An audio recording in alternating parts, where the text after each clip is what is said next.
small study that we have looked at from the National Clinical Registry of COVID, look at the data.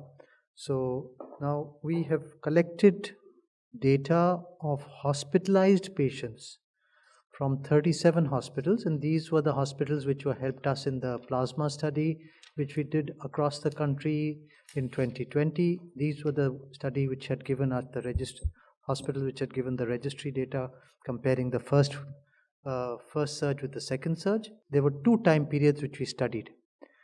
One was 15th November to 15th December, which was presumed to be dominant strain of Delta, and 16th December to 17th January, which is presumed dominant strain being Omicron, as we have available from our INSACOG data.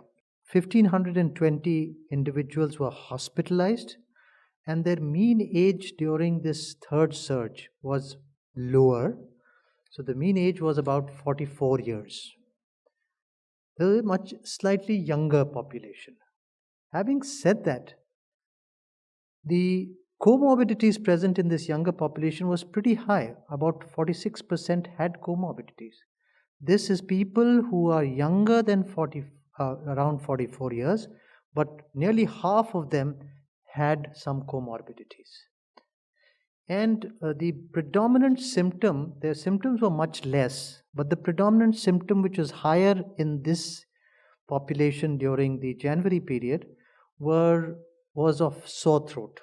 And if you look at the outcomes was that if the death was 10%, this is hospitalized patients, compared to 22% in unvaccinated. And here we look at that 91% of these people who died, fully vaccinated, had comorbidities. And unvaccinated, 83% had comorbidities. And the requirement of mechanical ventilation was also much lower, 5% versus 11% in the fully vaccinated. So this is just emphasizing the fact that vaccination helps and not having comorbidities also helps.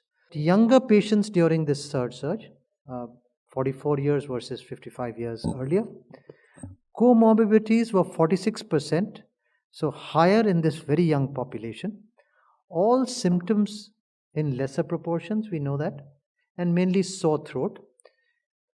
We also found that there was a significantly lesser use of drugs during this surge and significantly improved outcomes with much lesser complications of renal failure, ARDS, and other complications. So the last line is really important, because unvaccinated versus vaccinated, death was 10% versus 22%. And the comorbidities were 91% and 83%. So really 9 out of 10 had comorbidities in this young population who died and was vaccinated. Unvaccinated, 83% had comorbidities. So vaccination and not being vaccinated and having comorbidities really are the drivers which decide the course of the patient during the hospital being adverse.